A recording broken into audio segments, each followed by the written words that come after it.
due to your association to them, you've accumulated enemies, right? And these people could actively be working overtime to make sure you are never successful in anything you do. Although you may be a good person, although you may be doing things right, doing it the right way, and even doing whatever it is you do excellent, you may always have opposition that stops you, right? Drivers Mate Podcast, or Drivers Mate Podcast, or Drivers Mate Podcast. I know, it's ridiculous, right? We've got to have some fun, right? As you tune into this unscripted,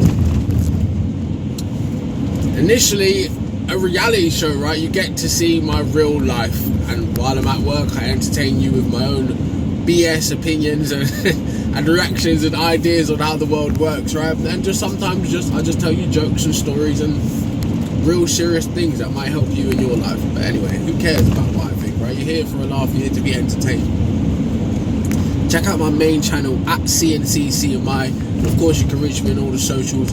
Sign up to the Patreon, right? I've just uploaded new exclusive content on there that I know you're gonna like, right? But anyway, what are we doing today? This time of day, or should we say in the morning? Brains are too slow to really think through things too much, so what we do is we go onto YouTube, we pick a YouTube short at random, and from that point on you get my initial reaction and any quasi opinions I may have. Let's go, right? What we got here? I don't think wealth and genetics have anything to do with each other, actually. If you're born in the U.S., it really doesn't matter the condition of your birth. What matters is what you inherit from your nurturing, from your environment. And just from the standpoint of having been born with little. Here, you can always get out of that. Say you're born as one of the untouchables in India. There you are. If you're born into the super rich, there you are. Here, you can be born to the super rich, but 3-4 generations down the line, it's gone. I was born in Memphis, Tennessee. I had a long haul from where I came from to here, but here we are. When you say that to some people, because they say, "Oh, there you go with it, pull yourself up by the bootstraps." Whoa. You're just that's a different argument. Not everybody can do that. Different argument. Everybody can. That's a different argument. You can't conflate those two things. A lot of people who are born in situations where they say, I'll never get out of this, so they won't. I don't think wealth and genetics have any. All right, that was Piers. I might say Piers Morgan. What's this brother's name again? Morgan Freeman. Piers Morgan, that's funny. Morgan Freeman, right? You know, the guy that's been old forever, right? Even when he was young, he looked old, with all due respect, right? He's been the narrative voice in many films, and he's even been God at one time, right? So, big up to Morgan Freeman. But what I was going to say there while I was reacting is, don't conflate pulling yourself up by the bootstraps, right? Because that has its own connotations, and it comes from its own set of ignorance and societal issues in America, and being able to be successful through capitalism, right? Don't conflate the two things, right? And the reason I'll say to you is there's an old anecdote from a Martin Luther King interview, right? I know, right? Martin Luther King interview. Not that I had a dream speech. Crazy, right? I know, right? History, wow. History, wow. Put a wow thing here, baby, right? But anyway, there's an old anecdote when he's saying basically, you can't tell a man to pull himself up by his bootstraps, right? If the conditions that have caused the man to come to where he is have him in a state of never having a pair of shoes in the first place and never being able to have a pair of shoes, right? So you can't tell that man to pull himself up by his bootstraps. So the interviewer is, although he's probably never thought about it that deeply, or maybe doesn't even know the history of that, he's conflating the two things, right? Being successful because of a capitalist free market country is not the same thing as socially and class-wise being able to pull yourself up by your bootstraps, right? Taking what we call extreme ownership of your own situation, right? It's not the same thing. So, right, with that out of the way. I know it's getting kind of serious from the jump, right? It's one of those days. I slightly feel a little bit of a headache coming on. Maybe my ponytail's a bit too tight, right? My man bun. Anyway, so yeah, let's go on to the other side of what Morgan Freeman was saying. Okay, there's a part of me that totally agrees with him, and then there's a part of me that has to give some pushback. Like we said, like he actually acknowledged, if you're born into certain places and certain times, right, you are essentially, your life is essentially predetermined. The outcomes that you have and what could possibly happen for you is predetermined by your circumstances which you're born into, right? And there's the argument of nurture and nature, right?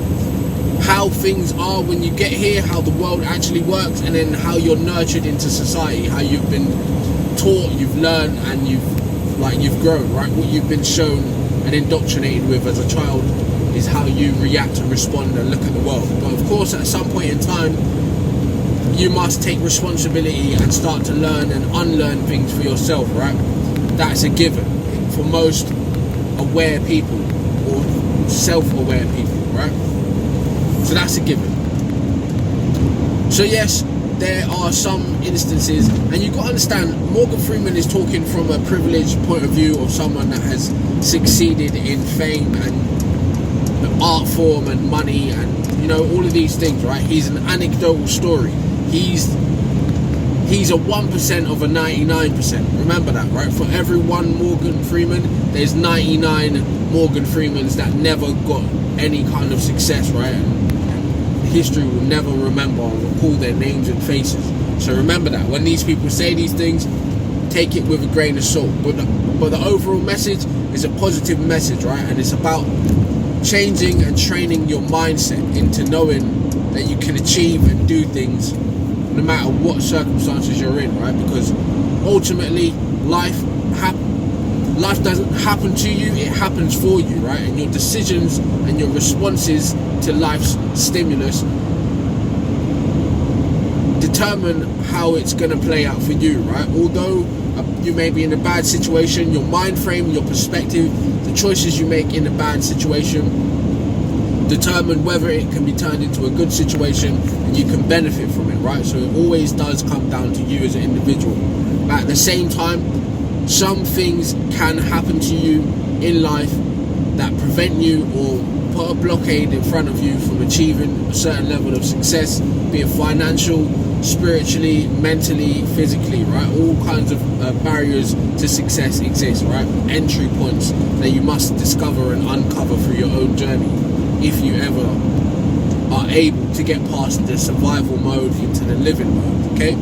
So you might remember in the episode where we reacted to 50 Cent saying basically everybody should be successful, like, right? Everybody should be trying, right? Most people are just lazy in that. Of course, that's true, but we acknowledged in that episode too, it's your social circumstances, where you're starting. You can't say that everyone in this country, because let's just use America for an example. Because America is a free market capitalist country, right? And they have the American dream, so quote unquote, you can come there, and if you can make it here, you can make it anywhere kind of idea, right? It's not the same as someone that lives in a derelict part of India, a derelict part of Africa, maybe even a part of the West Indies, right? And even in their own country, continent of America, right? There are poor circumstantial, there's poor people, right? Let's just say that. And they're not there from their own doing. It's their circumstances that they've been brought into. And the way the system is set up that keeps them there, right? And of course, like we've acknowledged, it does come down to individuals' drive to be and do something better than what they currently are doing. But at the same time, there are situations that can prevent that, right? And even physical ailments and all kinds of things, mental ailments that can prevent that, right? So yeah, as a whole, if you are willing, right, the cost of freedom is vigilance and responsibility, right? Just as the cost of success is vigilance and responsibility, you must be willing to do what most people won't do so you can be successful. You must be willing to read, work out, communicate, network, go and try and execute your ideas and plan and strategize, right? If you want to be something more than what you are. But before you can become something more than what you are, you must first acknowledge who and what you are, right? So if you know your station in life, you understand yourself, where you stand in this grand scheme, then you can start actually playing the game, right? You can stop being a pawn, you can be the hand above the board, which is your life, right? So understand that. Morgan Freeman's got a point, and a lot of these actors and successful people tell you these things, and it goes over your head, because most of the time, as a working class man like myself, and as you probably are if you're watching this show, it's all fun and games for Morgan Freeman, for you insert a star here, right? For any of them to tell you, oh man, you just got to work hard, you just got to you get everything you want, right? You become a famous, successful person. We can look with a certain level of cynicism and say, actually, no, not really, because some people are just made to work forever, right? And they will never try to do anything outside of a 9-to-5 job, or even try to skill up in the trade that they're in, right? A lot of people are like this. Complacency has robbed them of their opportunities, all right? But at the same time, you could be a man or a woman on earth that has, for some reason, accumulated enemies, right? Or maybe your lineage, your family lineage, your friends and such, due to your association to them, you've accumulated enemies, right? And these people could actively be working overtime to make sure you are never successful in anything you do. Although you may be a good person, although you may be doing things right, doing it the right way, and even doing whatever it is you do excellent, you may always have opposition that stops you, right? But it's still down to you to overcome that, right? Of course, if you could find these people and physically fight them, you probably would, right? Or sue them, or whatever you could do with litigation, you probably would. But the chances are you will never really know who your true enemy is, and that's how these things go, right? Most people that operate in that way of blocking and sabotaging people come from a cowardly place, right? They would never directly confront you. So that could be one barrier to the entry point of success for you, but it doesn't mean there aren't other ways of being successful. So yes, you could be born in a certain caste system, right? In a certain class system, and literally come from nothing, right?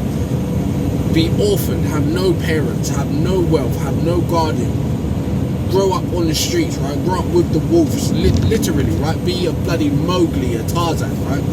And still come out at the other end with everything you could ever dream of and want, due to your own drive and a certain amount of luck, right? But then, like we say, there's extreme responsibility, right? That you take ownership for everything and do the best you can. And there's also the pseudo-science or pseudo-psychiatry that tells you your mind is so powerful and you can manifest and this and that, right? I kind of buy into that, but that's all under the branch of pseudoscience and the gospel of prosperity, right? That every man can be rich and successful, right? But if you pay attention to those groups of people that follow these messages, like we said, the anecdotals are successful, but the 99% are not successful, and they never leave that arena of searching for self-help and listening to feel-good stories like what Morgan Freeman says, feeling motivated for a short period of time, and then that motivation dies along with your dreams and your aspirations, and you never take action, right? That is the majority of people. So I would advise you, if you are anyway inclined to be successful, not just financially, not just fame, but maybe successful in your family, maybe successful in your relationships, how you raise your kids, how you interact with your friends, the businesses you start, the creative endeavors you do, right? If you are someone that is inspired to be any kind of more than what you are, right? To grow, to progress, to develop yourself, then yes, you know exactly what to hear when you hear that message. You hear that as, yeah, if he can do it, I can do it, and there's nothing that's going to stop me. That's what you hear, because you're like me, you're a motivated go-getter, and you're not going to let anything stop you from doing what it is you have to do. Look, we got a trail of like specialist cars right there. It's like they're filming the show. But anyway, for instance, just like that, I can look at all those specialist nice cars that are filming the show and say to myself, that is potentially something I can do one day, right? If they can do it, I can do it.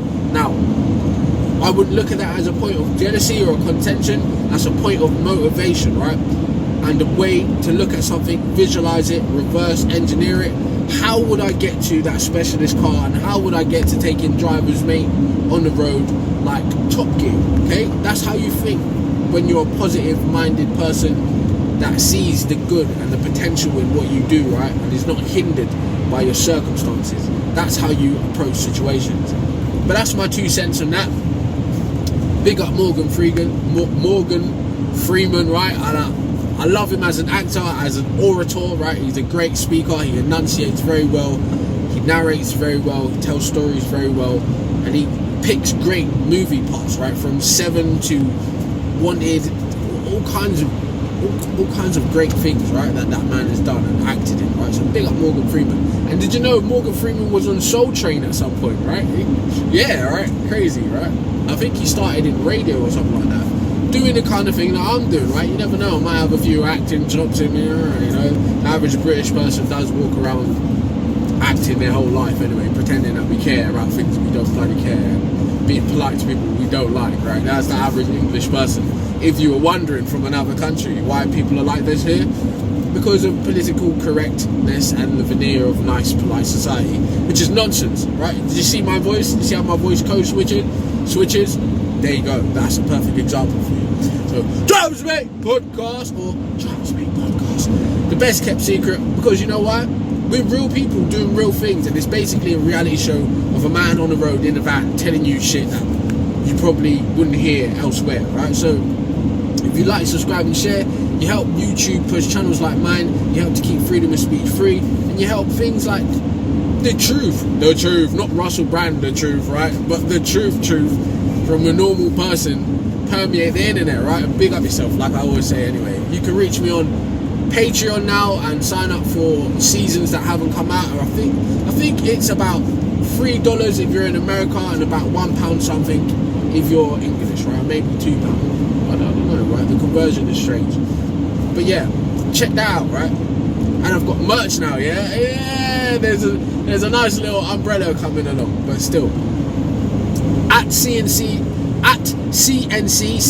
is my main channel, right? The good is over there. If you're interested in entertainment, music, production, tutorials, life lessons, daily affirmations, all of it is over there. That's a big channel, right? So check that out. That's my main channel, away from Drivers Mate Podcast.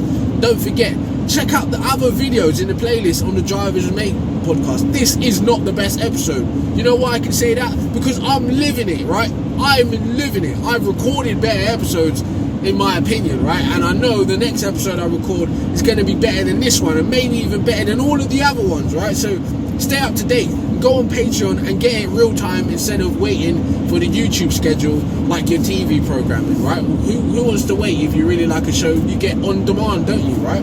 So yeah, it's cheaper than Netflix.